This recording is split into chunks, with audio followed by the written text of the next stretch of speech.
This story began when the children of Israel reaped a harvest of profound bitterness. The land that had been promised, the inheritance secured by miracles, had become their prison. The vibrant fields, meant to overflow with wheat and barley, were now stages for their recurring nightmare. For 7 long years, the shadow of Midian fell across the heart of Israel. They were more than an enemy. They were a curse made flesh. They came from the east, a human tide pulled by the moon of greed. The sacred record describes them not as an army but as a plague, for they came up with their cattle and their tents, and they came as grasshoppers. For multitude, for both they and their camels were without number, and they entered into the land to destroy it. Their purpose was not conquest, which requires order, but consumption, which thrives on chaos. They stripped the land of its lifeblood, devouring the increase of the earth. The bleating of sheep, the lowing of oxen, the very sounds of life and prosperity vanished from the hillsides. They left behind only silence, smoke, and the gnawing ache of starvation. The children of Israel, whose ancestors had toppled the walls of Jericho with a shout, were now a nation of fugitives in their own home. They abandoned their villages and sought refuge in the earth itself. And the hand of Midian prevailed against Israel. And because of the Midianites, the children of Israel made them the dens which are in the mountains and caves and strongholds. From these dark, desperate places, they watched as their legacy was erased, their future stolen. And the question that echoed in the stone chambers of their hearts was, why? Why had their protector, the mighty power of their fathers, abandoned them? The answer was not in the strength of Midian's sword, but in the weakness of Israel's spirit. They had polluted the land with the worship of false gods, bowing to the altars of Baal and the groves of Ashtaroth. They had forgotten the first commandment, and in doing so had forgotten themselves.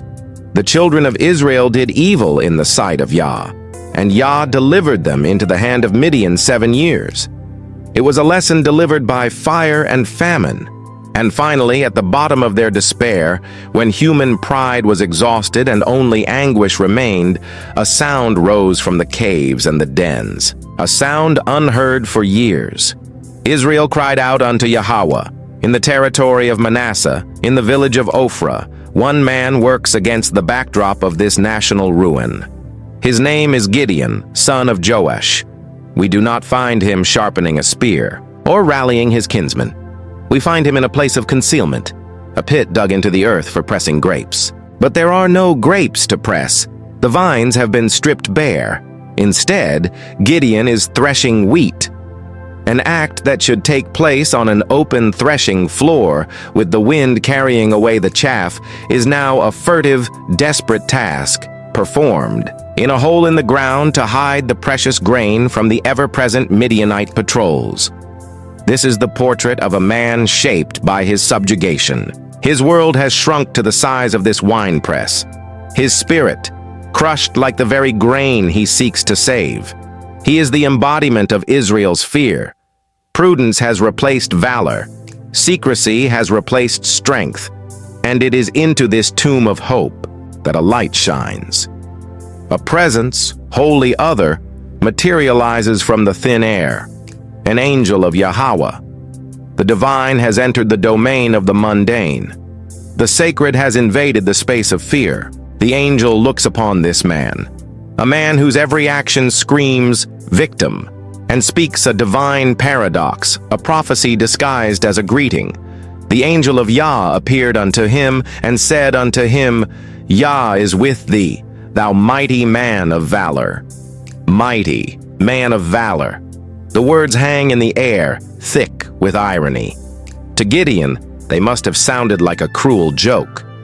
He looks at his calloused hands, at the meager pile of wheat, and his response is not one of reverence, but of raw, unfiltered anguish. It is the voice of 7 years of suffering. O my Lord, if Yah be with us, why then is all this befallen us? And where be all his miracles which our fathers told us of, saying, Did not Yah bring us up from Egypt? But now Yah hath forsaken us and delivered us into the hands of the Midianites. It is a lawyer's argument, a prosecutor's indictment against an absent God. It is the cry of every soul who has ever felt abandoned in their darkest hour. Gideon is not just speaking for himself, he is speaking for his entire broken nation, but the angel does not debate him. The divine response is not an explanation, but a commission, a command that seems utterly disconnected from reality. Go in this thy might, and thou shalt save Israel from the hand of the Midianites. Have not I sent thee? Go in this might? The might of a frightened farmer hiding in a hole? Gideon's reply is laced with the bitter truth of his own insignificance. Oh, my Lord, wherewith shall I save Israel? Behold, my family is poor in Manasseh, and I am the least in my father's house. He sees only his own weakness, his own poverty, his own lowly status. He cannot see what heaven sees. The conversation that began in a wine press is now a negotiation between human frailty and divine purpose. And Yahweh makes a promise that will become the foundation of the impossible. Surely I will be with thee, and thou shalt smite the Midianites, as one man. For a man drowning in a sea of doubt, a promise alone is not a lifeline. Gideon, pragmatic and terrified, needs more. He needs proof. He needs to know that this is not a phantom of his desperate imagination.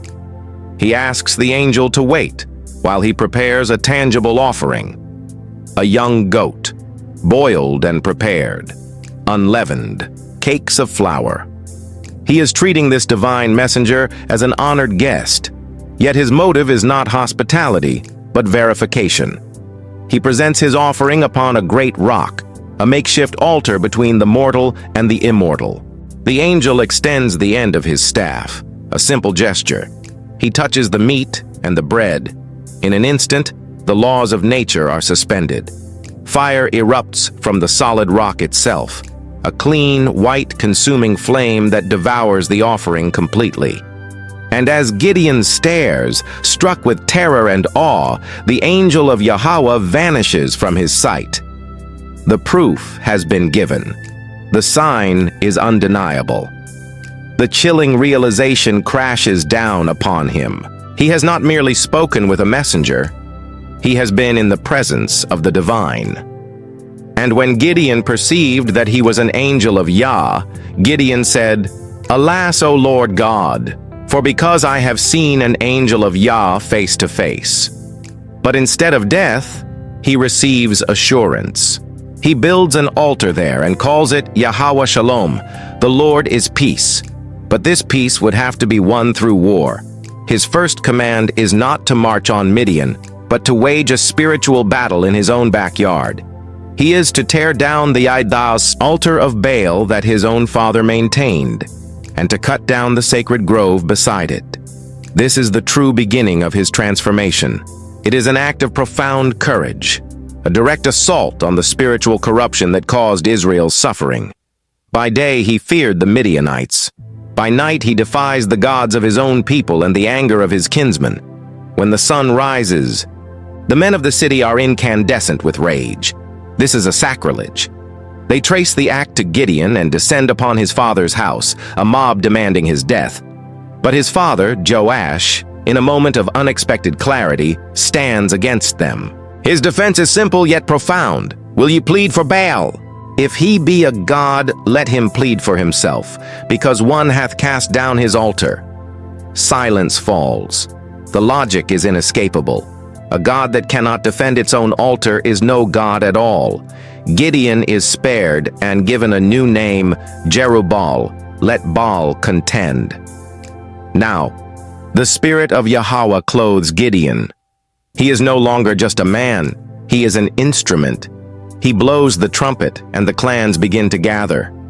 Yet even now, a sliver of the old Gideon remains. The weight of a nation's destiny is a crushing burden. He needs one last, final, irrefutable sign, the test of the fleece. It is a dialogue of profound intimacy between a hesitant man and a patient creator.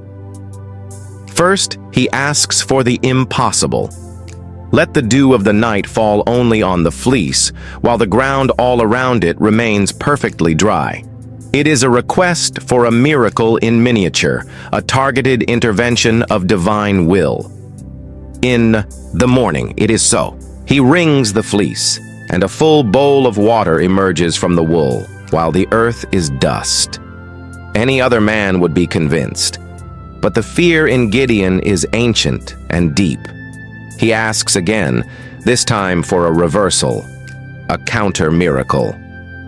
Let the fleece remain bone dry, while the ground all around it is wet with dew. And Yahweh, in his infinite patience, condescends to the frailties of human faith.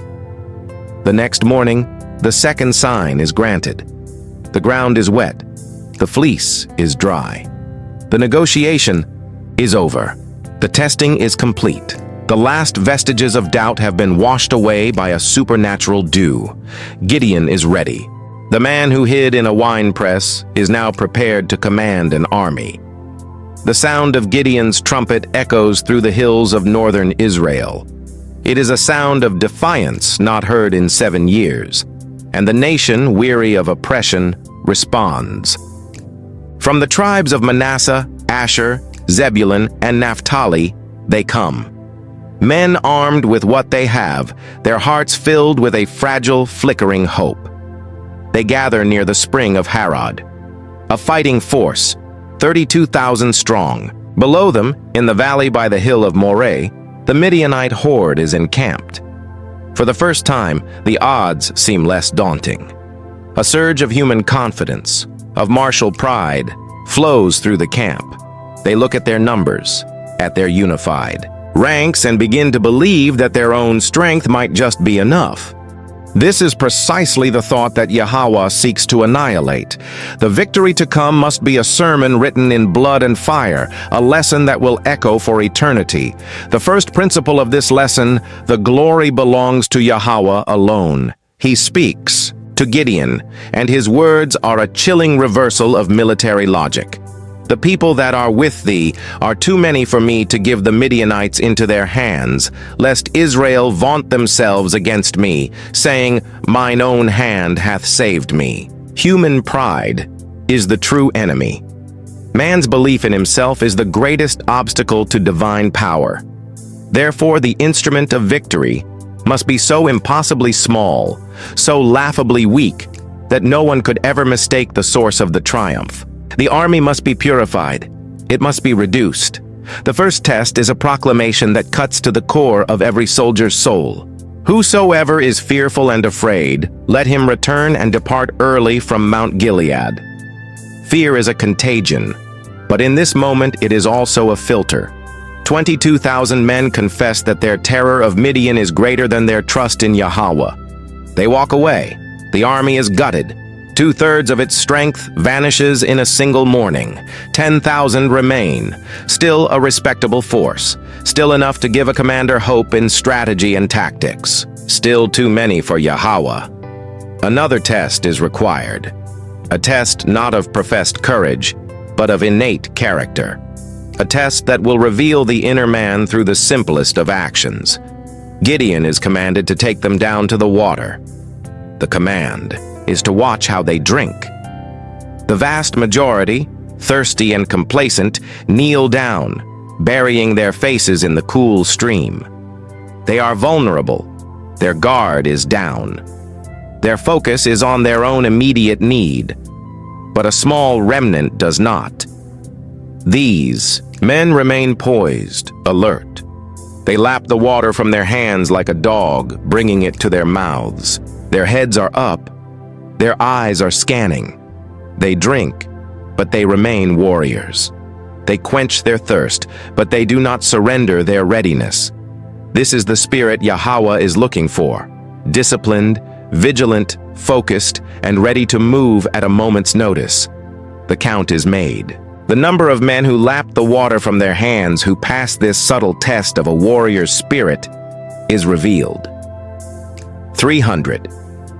From an army of 32,000, a force that inspired hope, down to a mere 300, less than 1% of the original host.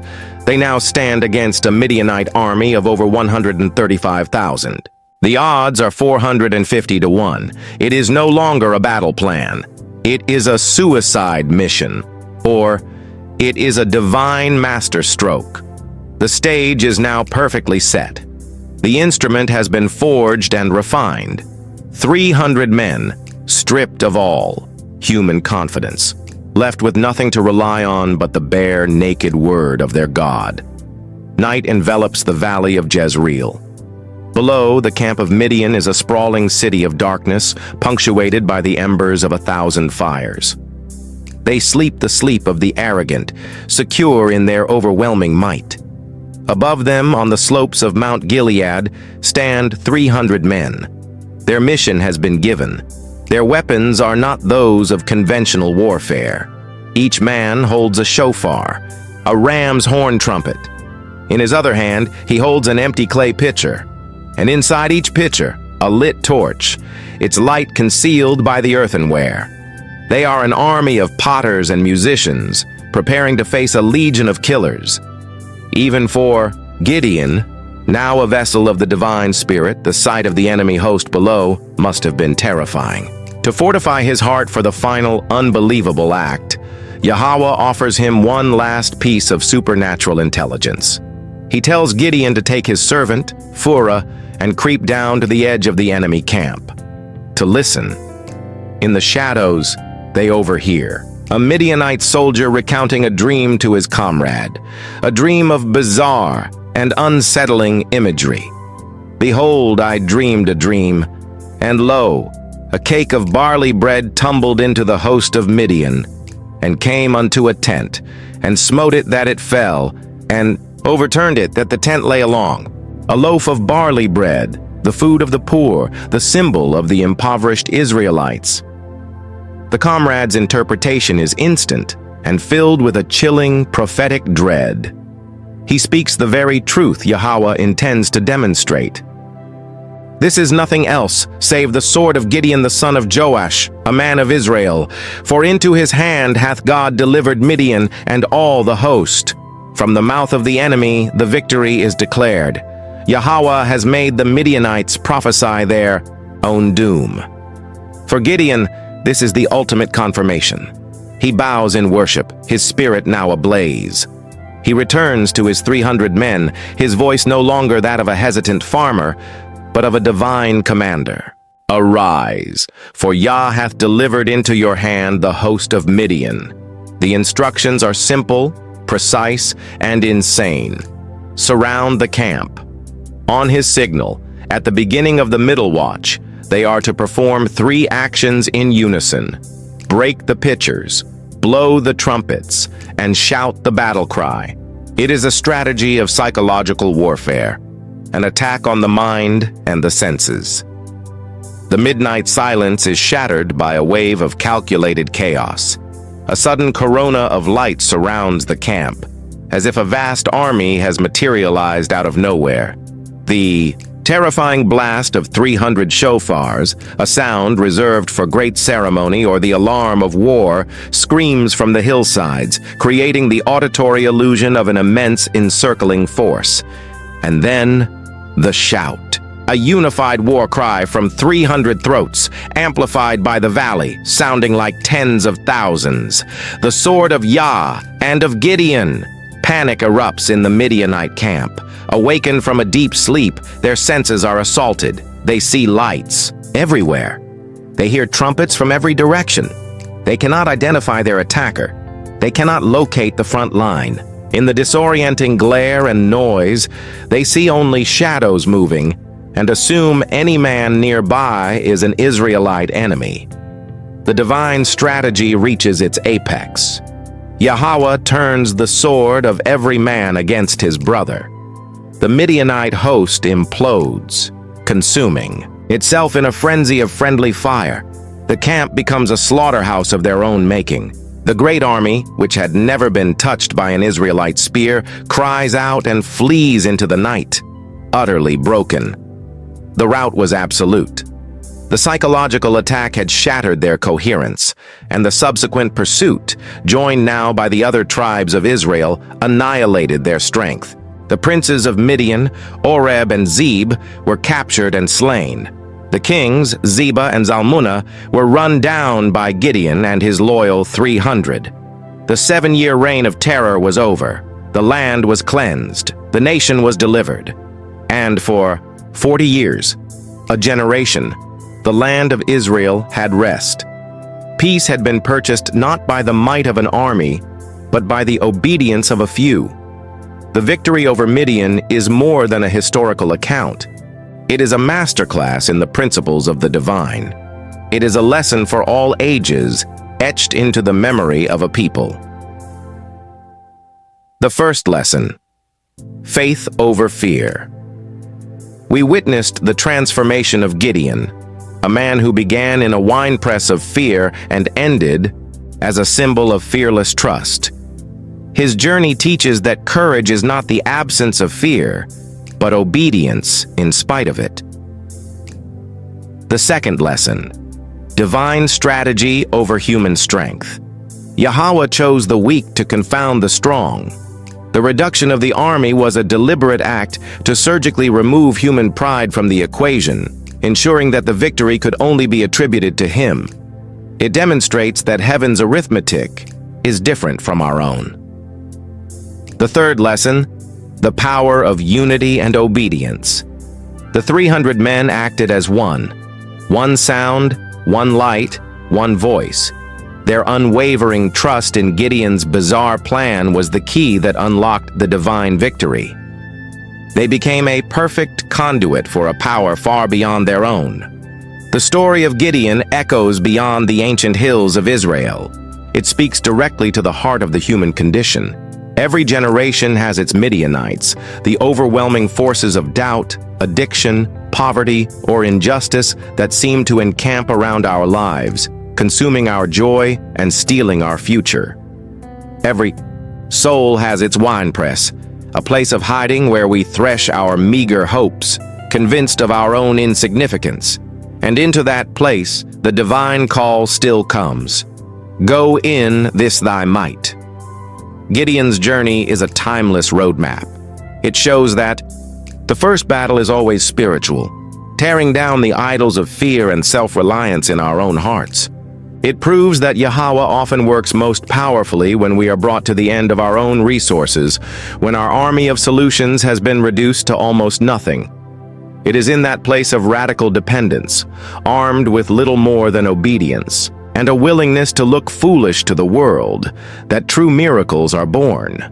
The sword of man will rust and break. The strategies of men will fail. But the sword of Yahweh is eternal, and his victory is assured. For in the economy of heaven, faith is the only currency that matters, and with Yahweh, the few are always more than enough.